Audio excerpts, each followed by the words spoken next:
Los árboles y las pasturas. La pampa tiene el ombú, escuché decir un montón de veces, pero recién este año recibí una pregunta que aún me asombra. ¿Por qué no está llena la pampa de árboles? ¿Por qué no prosperan bosques frondosos en la región en la que vivo, teniendo la humedad y las condiciones físicas y químicas casi ideales?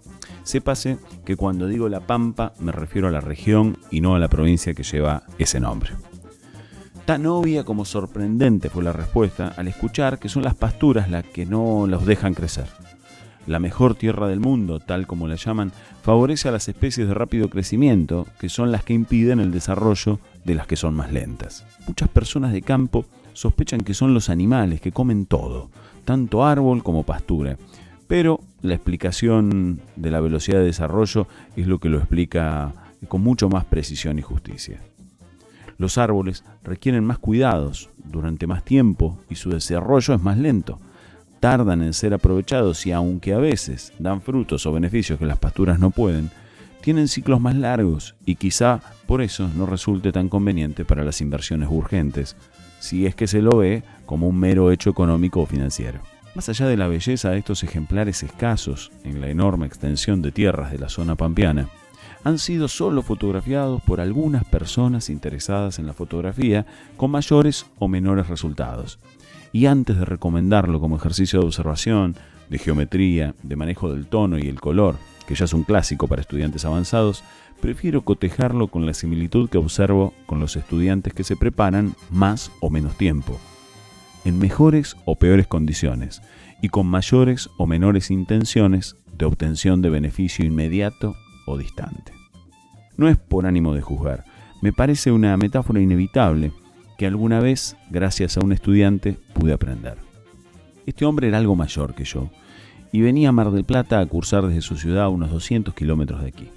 Se tomaba el día completo y volvía en el último tren de la noche. Una tarde me contó que en la semana se había ido hasta el campo donde vivía su abuelo porque no andaba bien de salud el viejito. Agregó que había aprovechado la visita para fotografiarlo y que temía que esas fueran las últimas fotos que pudiera hacerle. Me contó que habían cargado el termo y el mate y habían salido de la casa a caminar para poder hablar sin que la abuela esté continuamente sobre ellos. Su consulta tenía que ver entonces con las diferencias en las condiciones de luz dentro de la casa, en el camino, bajo los árboles, y cómo las había resuelto compensando las zonas oscuras con un flash. El caso del nieto fotografiando al abuelo se iba poniendo interesante en la explicación de cómo funcionaba, hasta que en algún momento empezó a contar algo que es lo que en verdad me convoca hoy a compartirlo con ustedes. Por suerte, su relato técnico fotográfico apareció la necesidad de decirme que el abuelo le había contado que el monte de eucaliptus al que habían ido caminando lo había plantado él mismo cuando nació el primo de mi estudiante, y el que estaba cerca de la entrada cuando nació su hermano, y que el de la salida hacia la calle lateral cuando nació quien recién ahora lo estaba fotografiando. El monte de su hermana era el que estaba atrás del tanque australiano, y así le iba nombrando el nombre de algunos montes distantes e inclusive los que mi estudiante conocía por haberlos recorrido y ocupado cuando a mediados del siglo pasado traían ganado arriándolo desde Necochea o Lobería y hasta cerca de Maipú, donde ellos vivían. Le recordó cuántas veces los montes sembrados les dieron leña y abrigo, sombra, para ellos y para los animales.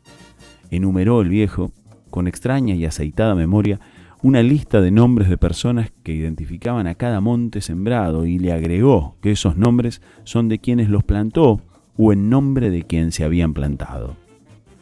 Le hizo ver a mi estudiante cuánta leña, árboles y madera habían usado durante toda su vida.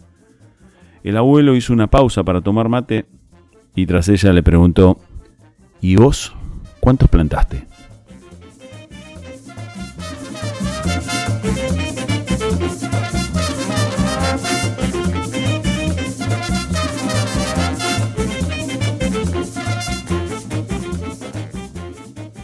Los fragmentos musicales que acompañan a este podcast son del tema Bombo y Maracas, de la orquesta Cumbia Grande.